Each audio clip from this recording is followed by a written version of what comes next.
Hello, everyone. Welcome to the Arseholics on Monday Night Football.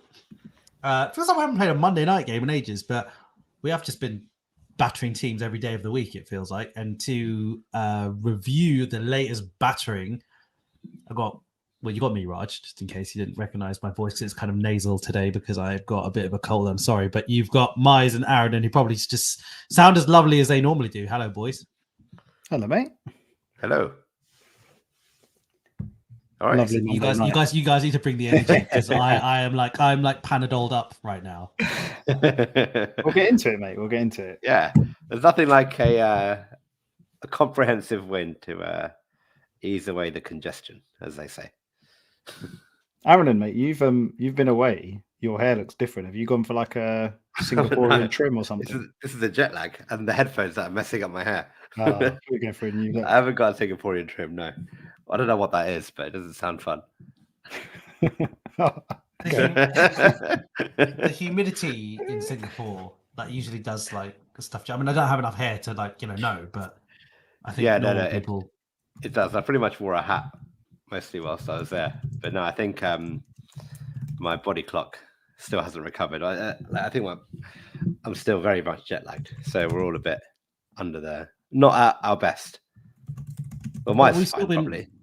Mine's all right. Well, mine's going to carry the side today. Yeah, I'm all right. Let's do with it, your man. branded clothing, I see. I wear this T-shirt all the time. It's our one piece of merch. Nice. One item. It's yeah. It's a very comfortable T-shirt. Yeah, it'd be like the kind of supreme thing, right? Like, just don't make any more, and the value will just be the fact there's just one, and just sell that one when we can't afford to pay for the StreamYard subscription and all that kind of stuff anymore. Just sell the one T-shirt. I can also, or sorry, I was going to. Plus, I've worn it as well, so the value has just gone up. Holy shit! A match-worn shirt.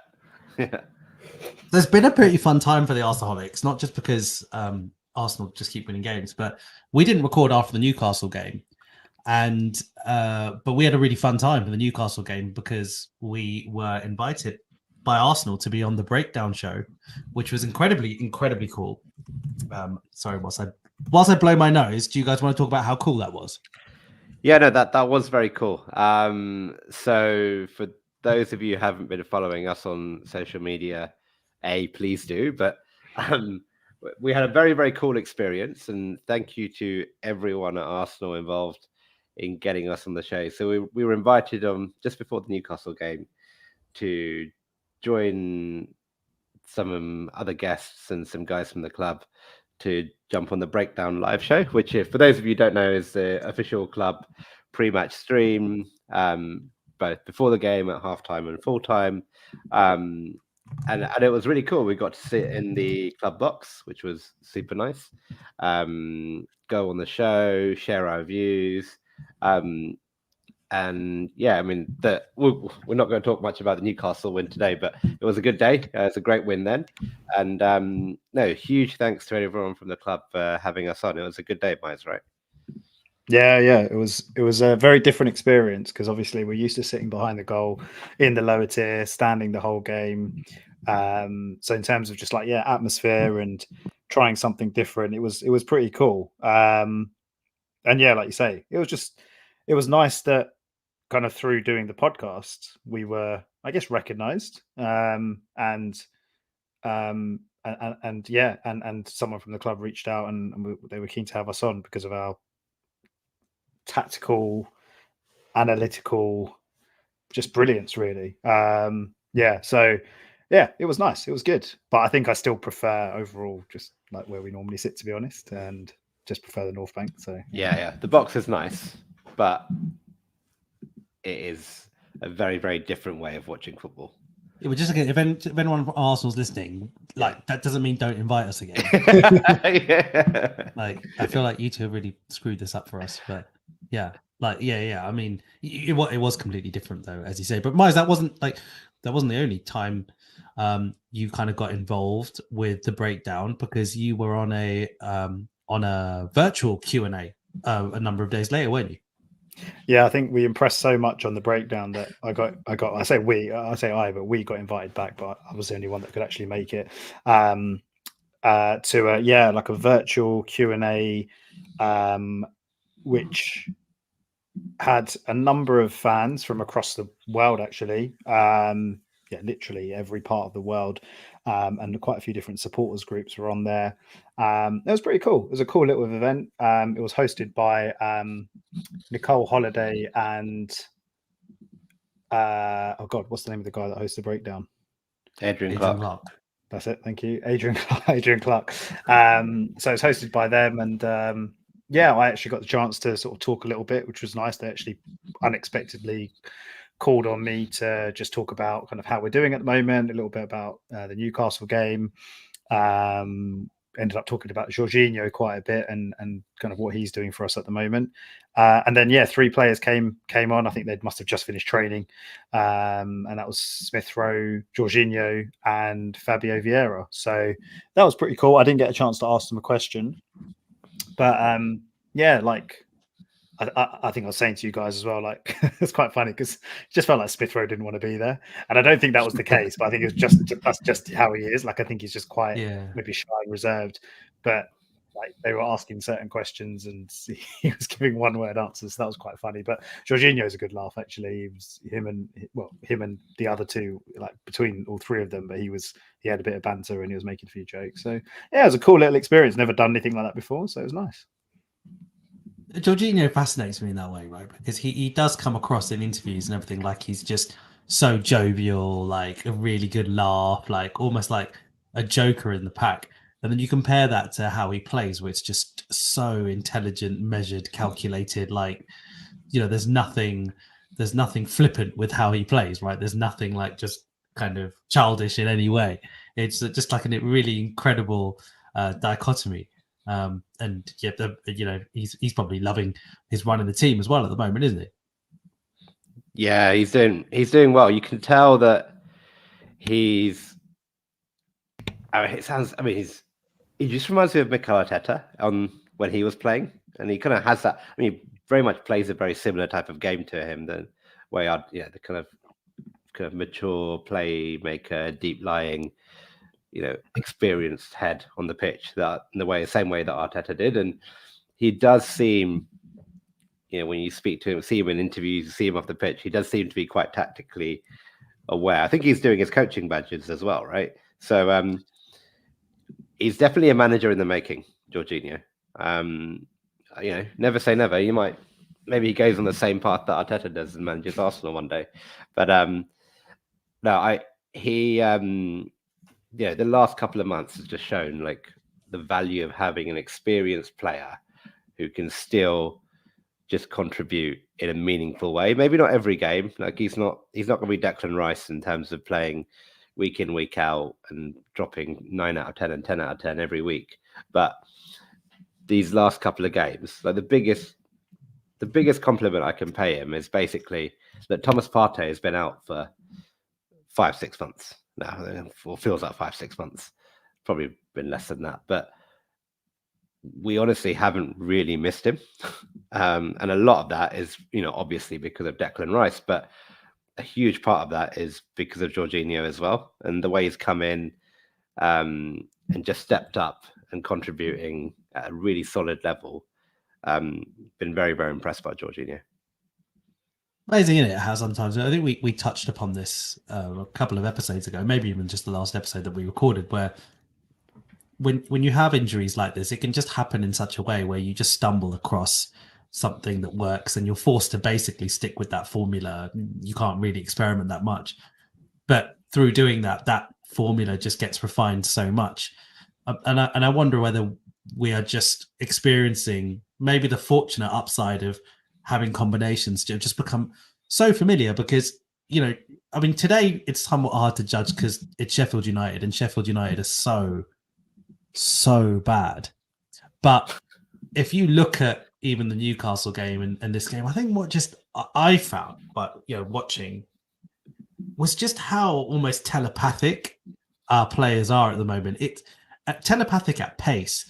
You've basically got people who are moving 3 or 4 steps ahead, right? Like there's passes being made, there's combinations being made, and someone is running into a bit of space that's they're only going to be utilizing in 3 passes time, because it just feels like they're so connected. And I remember noticing it when we were playing Newcastle, and just really feeling for Newcastle, because you're just getting dragged around like dolls all over the pitch. And the moment it felt that suddenly they get close, suddenly it goes to the other end of the pitch, and it's just a nightmare.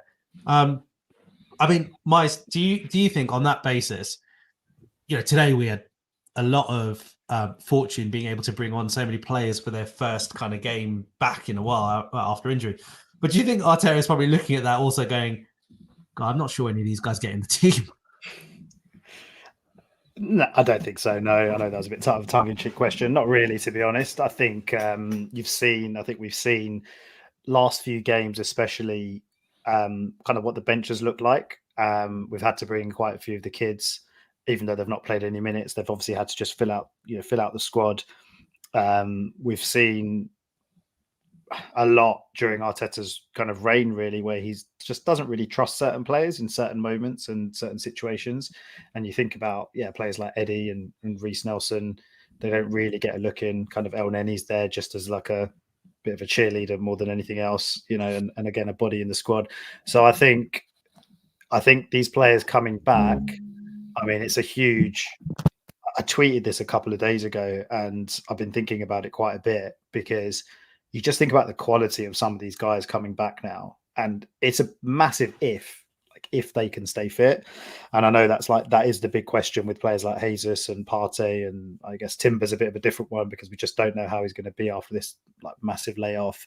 Zinchenko, but if these guys, or at least the majority of these guys, can, I guess, contribute in the next kind of 10, 11, 12 games and kind of whatever we've got left in the Champions League, it could be the difference between, going far in the Champions League and not. It could be the difference in certain games when it comes to the title and what we might be able to do. So, no, I think Arteta's probably, well, more than anything, just probably relieved, because I think we've been on, it feels like as Arsenal fans, and you guys would probably agree, like, we've been unfortunate with certain injuries, right, and certain players, and it's been quite frustrating when you think about like Jesus again, can't rely on him this season. Tomiyasu, can't rely on him, but equally we've been pretty lucky when you think that Saka's been fit all season, Erdegaard's been fit all season, Saliba, Rice, and obviously knock on wood that doesn't change between now and May, but that's kind of like the core of our team pretty much has been fit all season, and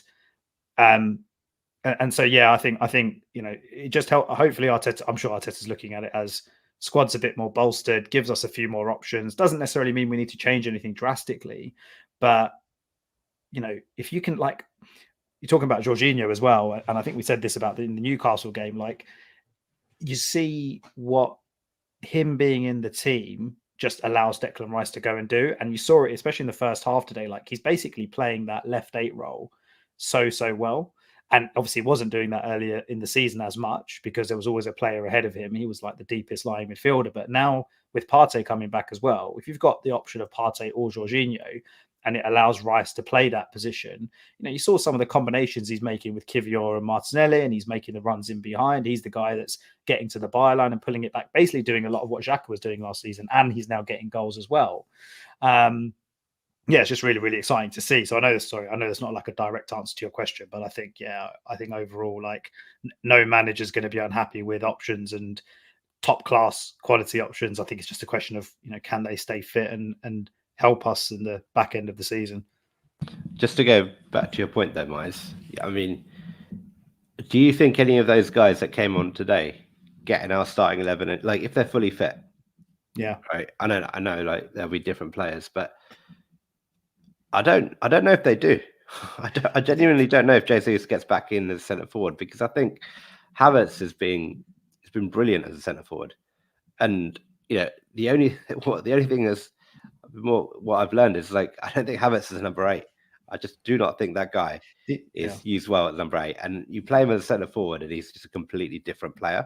Like, I know he's not a centre forward in the traditional way. He's not a finisher. He's not a in the box, ruthless poacher. But he just brings so much more than what he does at number 8. And I don't. And then, like you said, when we have Jorginho at the base, or like, it allows us to do a lot more with Rice as that kind of number 8.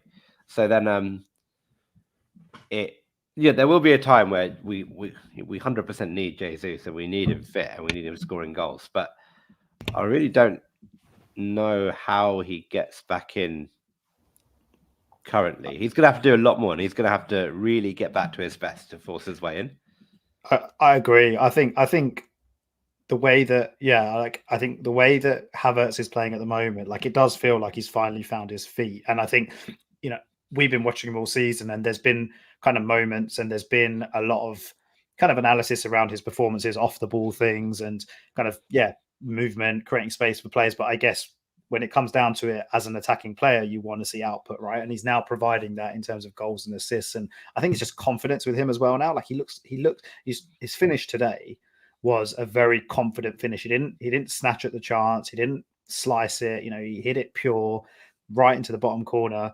The assist for Ben White was just, I mean, I'm not to kind of go on, not to, I guess, exaggerate or jump the gun here, but if Dennis Bergkamp goes and does that, everyone's raving about it. Or if you talk like more modern era, if a Phil Foden or Kevin De Bruyne or a Darwin Núñez goes and does that, everyone's raving about it. And I'm talking about the touch, first touch, ball kind of coming over his head, first touch, and then the second touch, and then passing it into Ben White. So I agree. Anyway, I think you don't I don't think there's a need to change it up to fit Jesus in when Havertz is now, I think, performing that number 9 role so well. I think the one player that I would probably start if he is fully fit, and I think that's a massive if, is probably Thomas Partey. Like, I think a fit Thomas Partey on his day is one of the best midfielders in the league, and we haven't seen that Partey-Rice partnership yet. And I think, he can do a lot of what Jorginho does. Obviously, a very different player, but I think you then also add in the kind of athleticism, defensively, he's probably, and physically, he's stronger than Jorginho, I would say. And then you've got Jorginho for certain games as well. I think it depends on the opposition, to be honest. I really think it depends on who we're playing. I think if we're going to City away, which obviously we are in a couple of weeks, City away, I'd probably rather have Partey playing if he's fully fit. But yeah, I agree. There aren't too many other changes. I mean, how can you think about changes when we're literally winning games 5 and 6-0 every week at the moment? Yeah, the one thing I will say is I'm not sure Jorginho is physically able to do to get weekend midweek, like 4 or 5 weeks in a row. I think we need to manage his fitness and manage his minutes. And actually, right now, that's the same as Thomas Partey, right?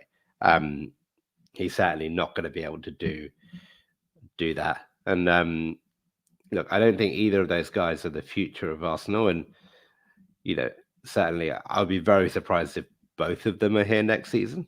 But yeah, I think if we rotate them, it hopefully means that they're both available when needed. Because, whilst I do really like Rice as a 6, I don't really think we've figured out that left 8 or second midfielder slot properly. Like, Havertz, for me, isn't able to do that. Like, we just get so much more with Havertz as a centre forward. And Trossard, again, doesn't really look at his best there. Like, all these players can do a job. But certainly with the pressing, the aggression that you get with Declan Rice in that slot, rushing into defenders, I really, really like. And I think it just unlocks so much. But the good thing is we have options, right? We can put Havertz there and then play Jesus up front if we need to. We can put Rice there. We can even play all 3 of Jorginho, Rice, and have Jorginho, Odegaard, and Rice if we need to. So it's exciting. We just need to keep them fit, and then I fully trust Arteta to just play the right team for the right situation. Just to add to that as well with Rice, like him in this left 8 role, like when I compare it to Granit Xhaka, and it was kind of like we couldn't find the replacement. Like up until probably quite recently, it felt like we just hadn't found the right balance of player to play that position. And I guess as fans, we're probably just comparing, what did we have last season? What have we lost out on now that Xhaka's gone? And obviously Xhaka had the season of his life last season. But I think with Rice, with the freedom that he has in that position, he's obviously excelling in that role because he's just such a good player. But the thing that I like about him in that role compared to say Xhaka is he's able to, if we need another kind of defensive midfielder in certain situations, he's able to get back in. He's so athletic. He's up and down the pitch. He's probably the closest thing to say Steven Gerrard, for example, if you go back like 10, 15 years in terms of a box to box type midfielder. And I feel like he's got it in him to, when we need to kind of sit in, and I'm thinking again in some of these bigger games, Spurs away, City away, he could probably play that left 8 role. But then when we don't have the ball, I don't think we're exposed. Whereas when we had Xhaka in that position and we lose the ball high up, Xhaka's not getting back. So I think that's a huge difference. And I think that might be something that Arteta looks at and thinks, well, maybe I can, that's maybe why Rice in that position might work with, like I said, Havertz kind of firing at the moment and it working with him up front. So yeah, it's just gonna be really interesting to see, man, because having those options is what we need. And hopefully we've got lots more games to come with the Champions League as well, fingers crossed. So I can imagine we're going to have to rely on quite a few of these guys over the next couple of months. It's also tough to know how much any individual player's success is down to them and how they're doing versus, the kind of collective, because there's so much that's kind of going on with this Arsenal team. So many people contributing in different ways, where some of the things, and I'll kind of go on to an example, but some of the things are, they might not necessarily be obvious to see. They're just things that kind of we don't necessarily even really appreciate. And I kind of going to this article that was in The Athletic, I think today it was published. I don't know if you guys saw it. It was about David Raya. And it was basically about how, Mikel Arteta made a comment a couple of weeks ago where he basically was praising Raya, and he was just saying, there's so much that he prevents that people don't realize or whatever. And Art de Roche, one of the journalists for The Athletic, asked him the other day in an interview as a follow-up. He goes, you mentioned that David Raya does all these things that no one really realizes, and, he stops all this danger. Can you give us examples? And Arteta said words to the effect of, I'm not going to tell you, you go do your own research in a nice way, in a jokey way. And he did. And so he went and did his kind of research and he wrote an article. And it was just so interesting because, some of the things that he was able to sort of ascertain were, some of them seemed like relatively obvious ones, which were like very stats driven. So, for example, he was sort of saying David Raya's kind of catching, his catching percentage, if you like, is fundamentally higher than any other goalkeeper in the Premier League. Like, he's comfortably the best aerial goalkeeper in the Premier League statistically.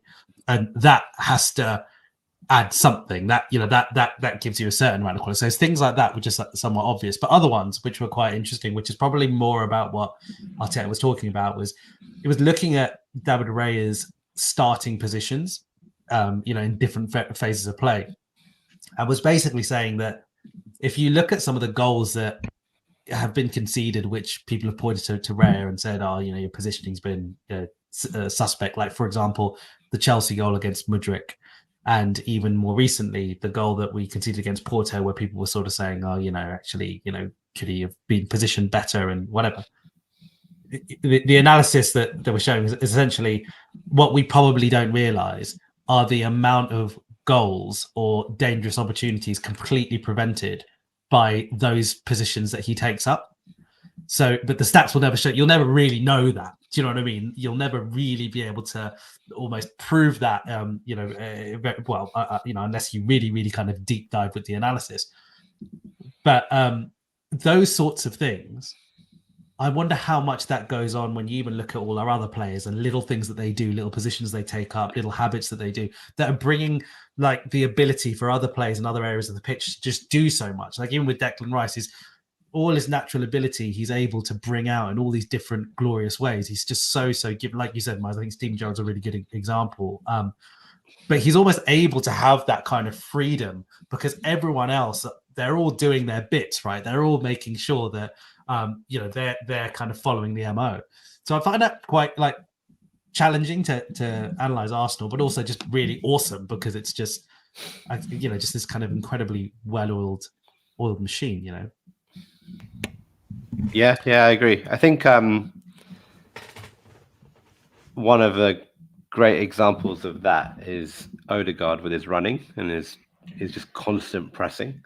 Again, if you watch a 5-10 minute highlight of this match, and you go on YouTube and watch the 6-0, they'll show you the 6 goals. And yeah, obviously Odegaard got a goal and got the opening goal. But what they don't show you is just how much he harasses their centre backs and their midfielders, and how the minute any one of them gets on the ball, either it's Odegaard or it's Rice or it's Havertz or it's Saka or it's Martinelli, just running up to them, not giving them a minute. And you might see the 1 or 2 times we win the ball and we get the ball and then we go and do something. But what you don't realize is, if you're a defender and that's constantly happening to you, you eventually just make a mistake. But the only way you make that mistake is by them going up to you 9 or 10 times. And it's all of these little things that consistently build up. And I feel like in the first half of the season, our press just didn't look right, or we weren't really doing it that effectively. And I'm not sure why, but certainly in the second half of the season, post Dubai, the pressing just looks a lot more natural. It looks a lot more balanced. It looks a lot more accomplished. And what we're seeing then is the results of all of that coming together. But like you said, that's just one thing, right? All of these things, these little things, the positioning of the goalkeeper, positioning the centre back. I saw a stat today that I think Saliba made something like 160 passes today, and Sheffield United as a whole made something like 150. And it's all of these things that are really just coming together to make a team that's just really, really fun to watch right now. It's incredible. It totally is. But because I think if I'm hearing you correctly, you almost feel like that in the first half of the season, a lot of these things weren't being done very well. But in reality, it was only a very brief period towards the back end of the first half of the season where results started waning. So are you commenting on just that kind of period, or do you genuinely think? I think in the first half of the season, we didn't look. We were getting results, we were getting wins, but we didn't look right. And I think we always said it, right? We were like, maybe we're doing a Man City, where at some point this whole thing will just click. Like Havertz will click, the midfield will click, the balance of what we're doing up front will click, and it will all come together. And then, but we were still winning, right? So we were happy. And I think the only thing that really stopped was West Ham, Villa, Fulham. Those games we just didn't take. Like Fulham's different, but I think the Villa and West Ham games, we did enough. We were doing more of that, right? We were doing enough, and we just didn't take our chances. We missed a few chances, and there were signs that it was coming together, but it didn't really click. And I just think after the break, I think with Odegaard especially, he is the one that I think has been our most improved player over the last 2 months. With him and Ben White to a certain extent, I think those two and that right side certainly just looks a lot more. It just looks better. It just looks better in every single way. Defensively, it looks better. Going forward, it looks better. And I'm sure a tactical expert will say about what's been tweaked, what's not been tweaked, and I think there are some tactical tweaks, but also just the fact that some of these players weren't playing so well last time in the first half of the season. They're just playing a lot better now. Yeah, fair dues. Mine's like, when it's a bit weird, isn't it? When you think that we scored the most amount of goals in the league, we conceded the fewest amount of goals in the league, and we're in third place. It's really strange, isn't it? Like, just like that. I mean, the pundits recently, I think Gary Neville said it and Jamie Carragher sort of said it, sort of like leapfrogged it as well. Sort of put it quite nicely in some ways, where you look at the title race at the moment and the 3 teams, and they've all got something kind of very, very kind of specifically different that is their X factor, if you like. And City have got the experience, that kind of overall kind of squad kind of quality and the know-how. Liverpool have basically got the vibes, the kind of Jurgen Klopp last dance thing, just the kind of like the energy, whatever it is, the belief, whatever you want to call it.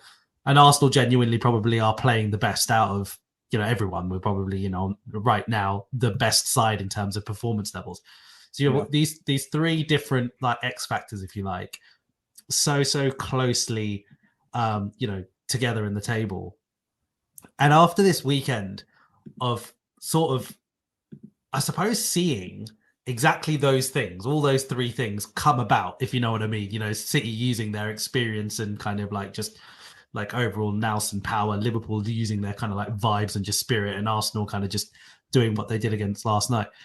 Do you have any? Do you feel like you can see how the rest of this story goes for the rest of the season?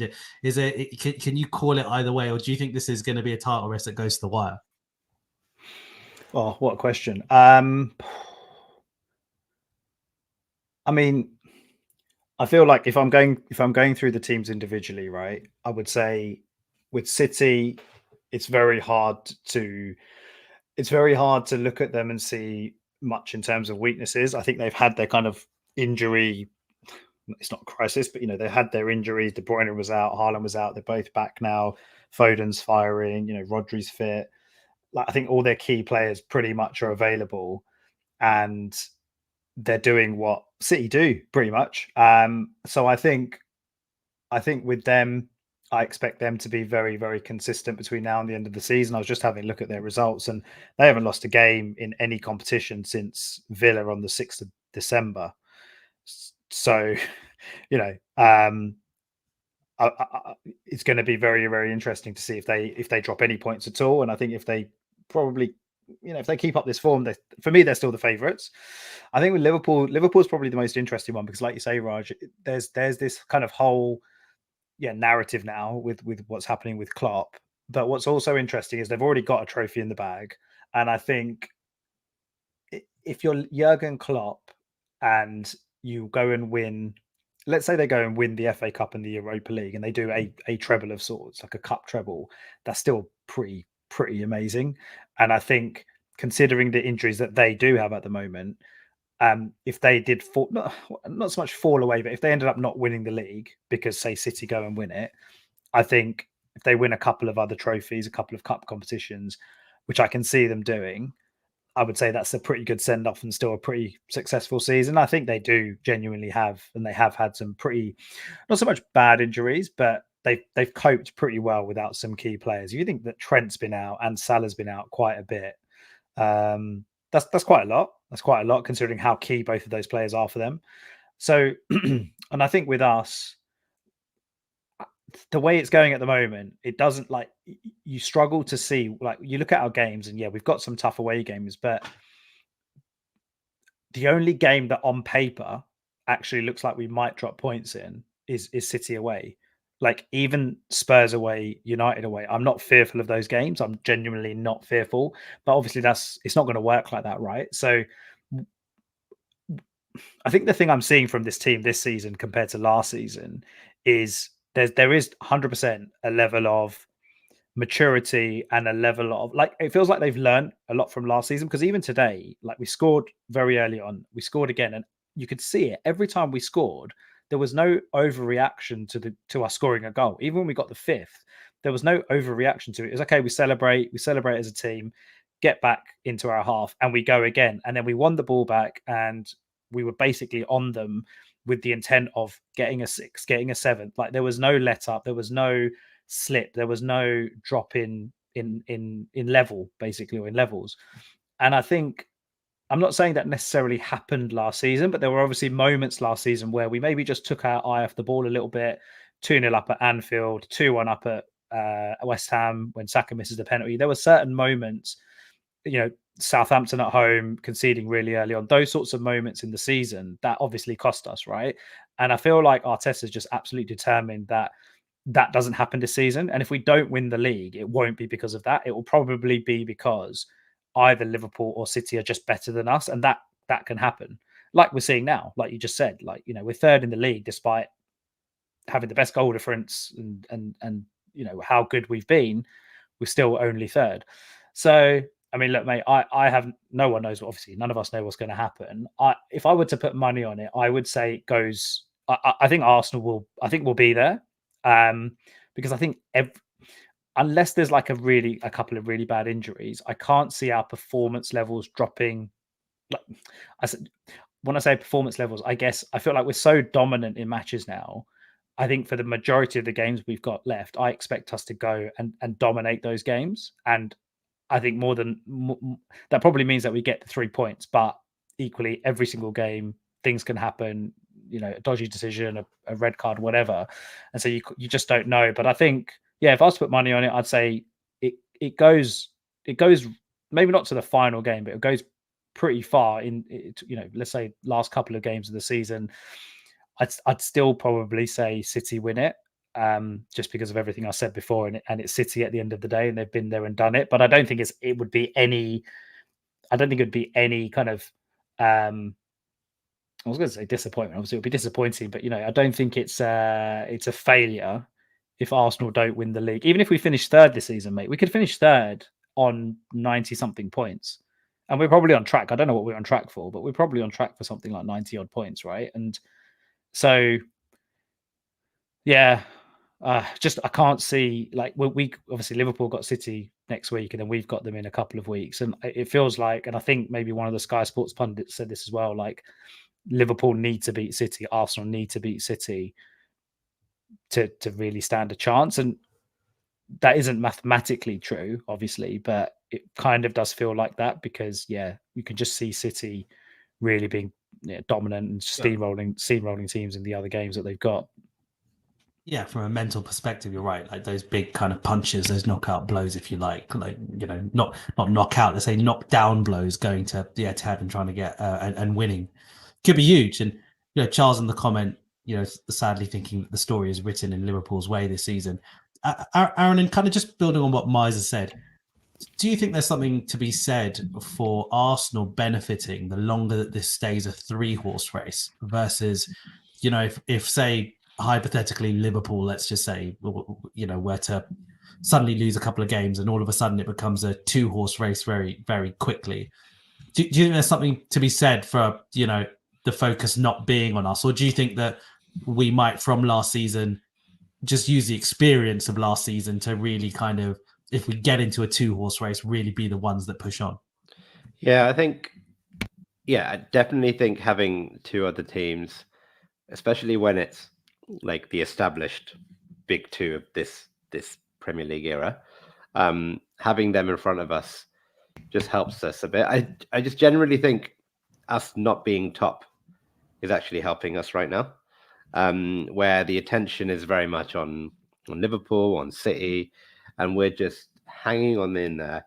And I think we go on about the first half of the season where we didn't look right, but what we did do is we were just there, just cracking on, getting results, not playing the great football, not having any kind of amazing big wins. I know there was a City win, but it was just like we just kind of just trudged along, and then it's exactly what City do.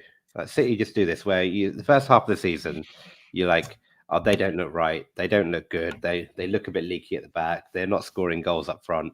And then all of a sudden, come February, come March, they go on a 8, 9, 10 game winning run, and they turn on the football.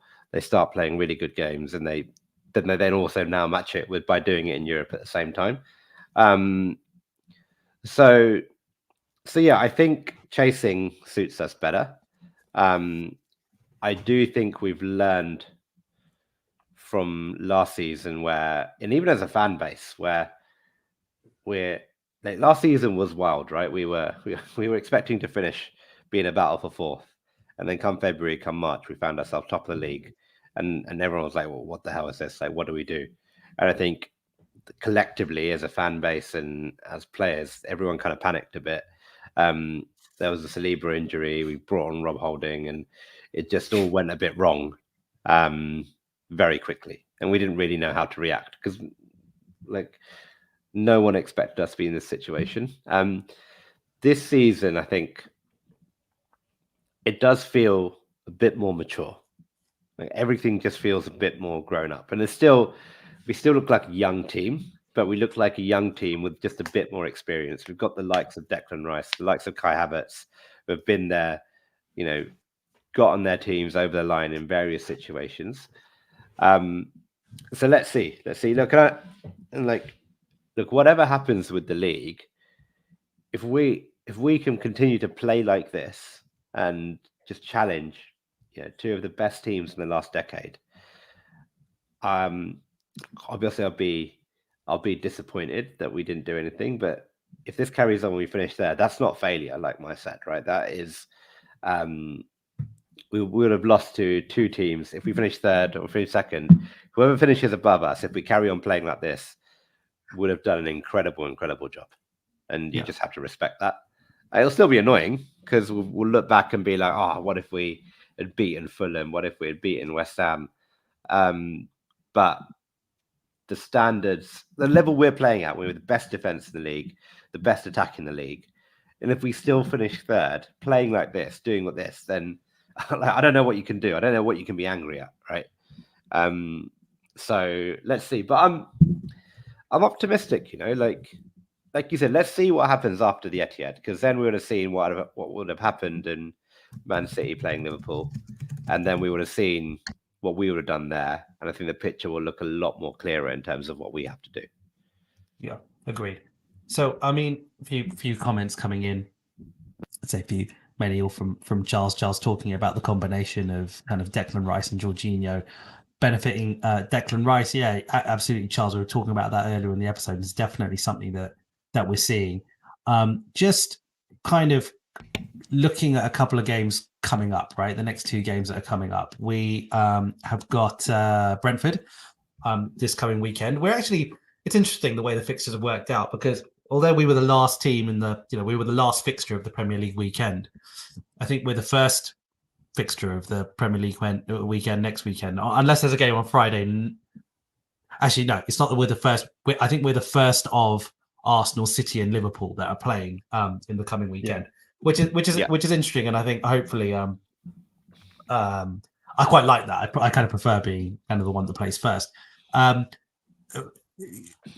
Do you guys have any concerns around Brentford being a little bit of a banana skin? I mean, if we just kind of set the scene slightly, like, this isn't the Brentford of last season or even the season before that, right? This is a Brentford who are doing significantly worse.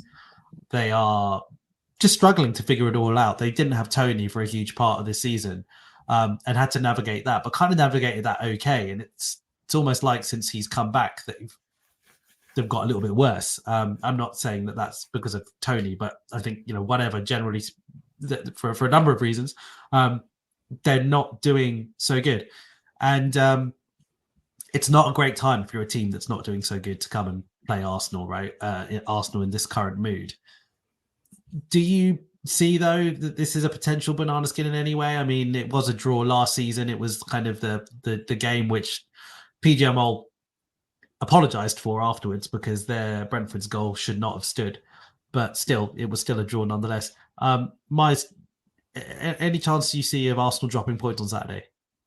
It's hard to say. It's hard to say that, watching us at the moment, I can't see us, like I said before, I can't see us dropping points in very many games at all. But I think the main risk of it being a banana skin is probably us taking our eye off the ball, or just a bit of complacency, which again, I just don't see happening. I think Brentford are, like you said, Raj, they're a much poorer team for whatever reason. I don't watch them closely enough to know why, but they're a much poorer team this season than they have been previously. And maybe it's just the fact that they've been found out a little bit now. They've been in the Premier League a couple of seasons, but I think they concede a shitload of goals, and I think they've conceded like 50 or so goals. I think they concede an average of 2 goals a game, or they have so far this season.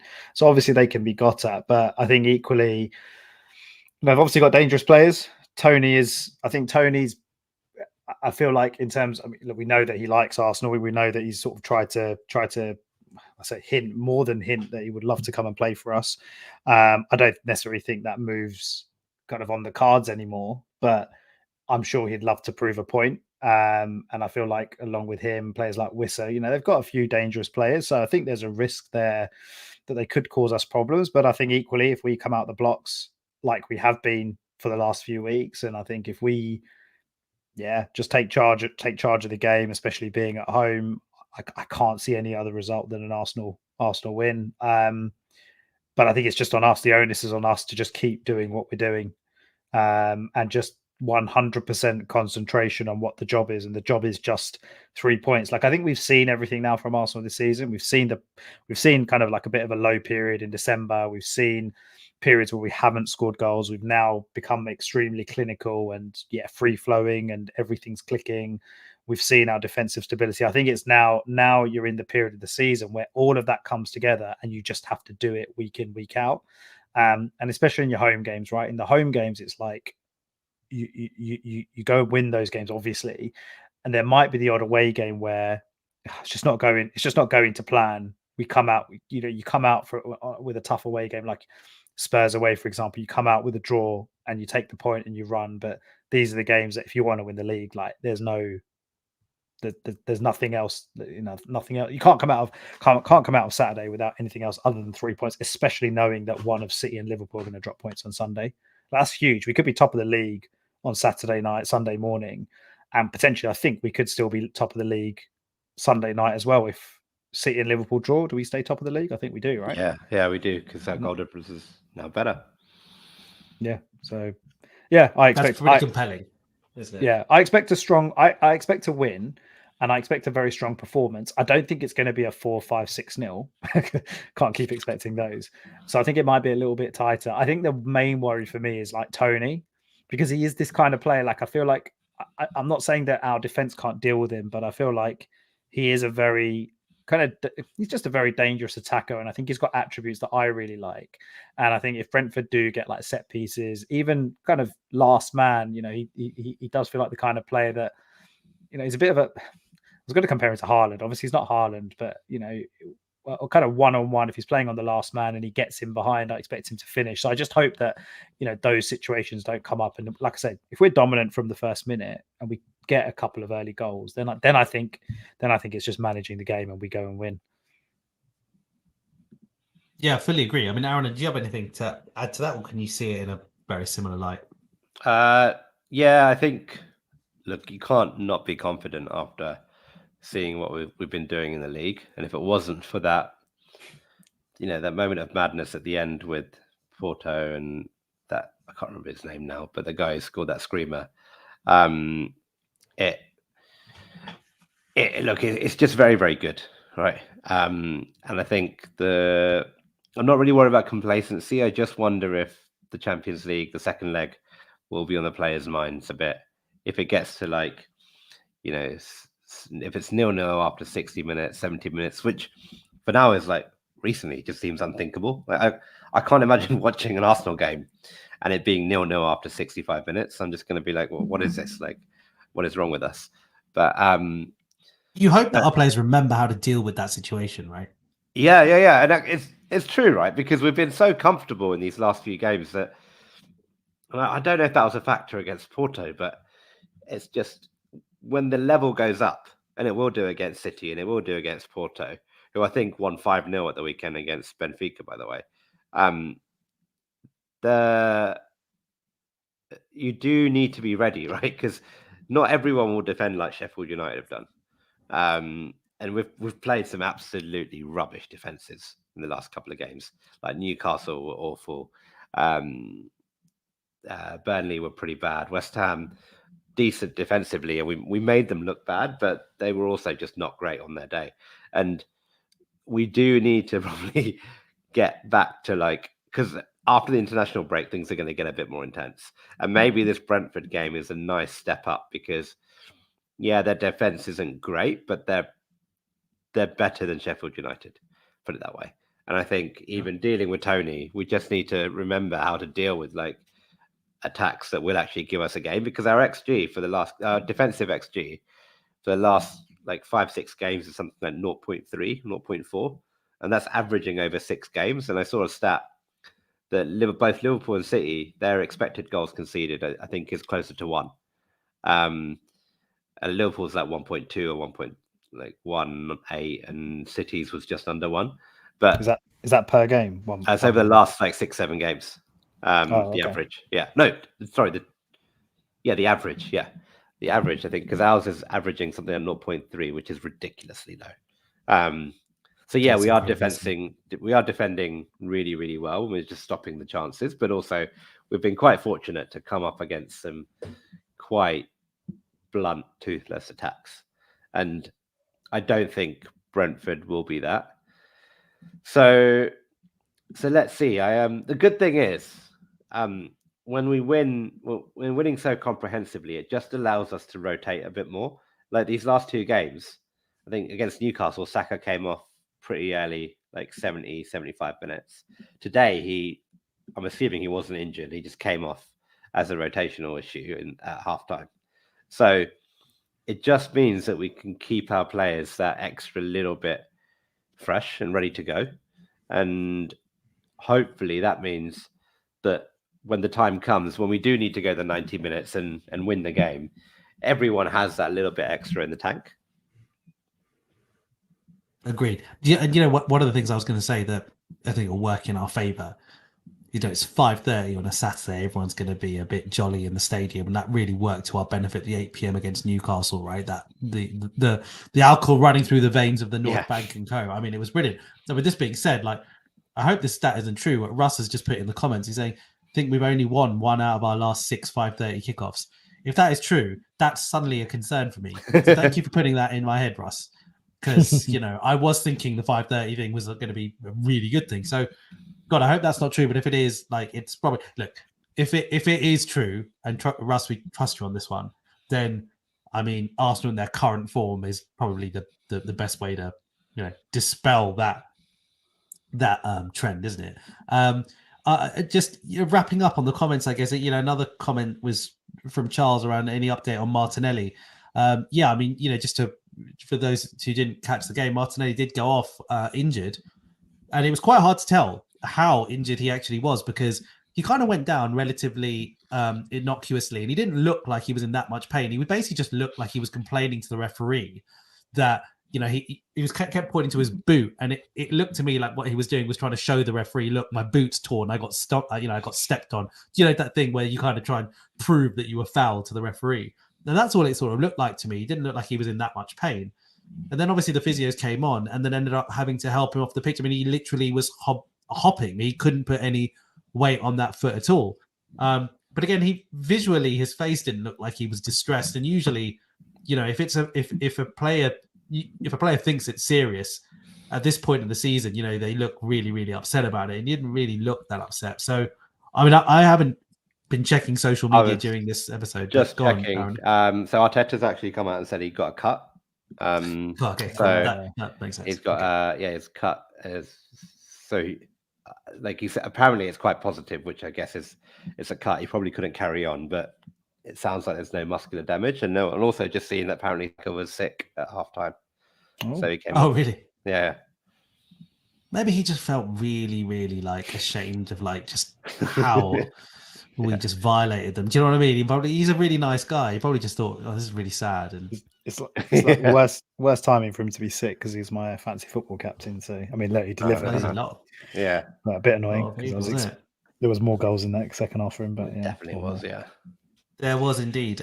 Listen, on that, guys, why don't we wrap up? Because we are probably going to record after Brentford anyway, and then we've got the Champions League match, which comes up after that.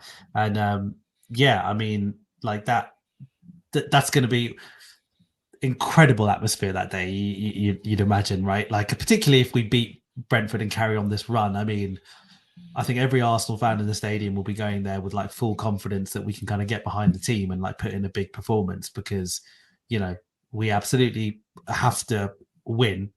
I mean, that's not just an exaggeration. We have to win to qualify. So, I was just going to say, a bit early on the Porto game, but it'll be a real shame, more than a shame, but it'll be a real shame if this team goes out at this early on in the Champions League, because we've been saying it all season. I think especially you, Raj, right? Like there is something there that makes you think that we could do really well in the Champions League. If we get City, and if we get through, we get City in the next round. Okay, fine. We're not favourites. If we get Real Madrid, we're not favourites. But it feels like this team is I don't want to say built, but it does feel like they're kind of built for a decent Champions League run. And I think if we go out on Tuesday week, it's not because Porto are a better side than us. Yes, okay, if they beat us over 2 legs, they are. But you know what I mean? Like, they're not actually a better side than us. It just means that we just maybe not quite mature enough, or maybe just their kind of tricks and everything they did in the first leg it pays off. And I think it will just be a big disappointment. I'm really keen to see where we could potentially go if we get past, because I think once you get to the quarterfinals, it becomes potentially very, very open, and you're kind of looking at the luck of the draw and what other teams do. And if other bigger teams get knocked out by other bigger teams, then it does start to open up. So like, I'm already, like, just as you started talking about it, already started to get a bit nervous thinking about that Tuesday night to Tuesday, right? And us going to the game, and obviously going there, it's going to be, I mean, if we play like how we're playing now, we probably do go and score 3 or 4 goals, and we've been stressing about nothing. But I think it's going to be a bit dramatic that night, and so might need to strap in. Big week coming up. Huge. So I mean, Brentford, Porto, and then Man City. Like, this is what we look forward to, right? This is what it's all about, exactly. This is what we want to be. We want to be. I know it's only the round of 16, the Champions League, but chance to get into the Champions League quarterfinals, chance to, like, potentially end this weekend on top of the league. Like, come on, man, this is fun. Like, it's far better. We've been through a lot. Yeah, it's far better this than, like, look at Man United, man. Like, can you, like, I watched that game, and, like, we were obviously rooting for Man United, right? So I was like, yes, come on, Manchester United. Manchester.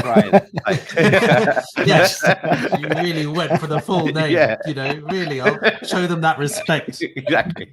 And I was like, come on, they could do this. So I was like, Bruno Fernandes, Marcus Rashford. And for the first, like, 5-10 minutes, I was like, all right, like, there could be something here.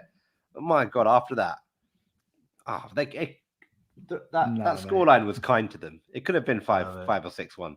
I love, like, after the game, like, Ten Hag's like, tactically, we did it. We executed a plan. It's like, you conceded 25 shots or something like this. Like, I think XG was like 3 or 4. Their XG was higher than ours against Sheffield United today. Yeah, exactly. Do you know what I mean? That's ridiculous. Yeah, and there's nothing there for them. And I was like, what is there to get excited about there? Like, I know they have injuries, but that is what, we were at that level a little while ago. Let's be honest. And now we've got something to get excited about. And I'm sure you guys say the same. I get really, really excited about watching this team play.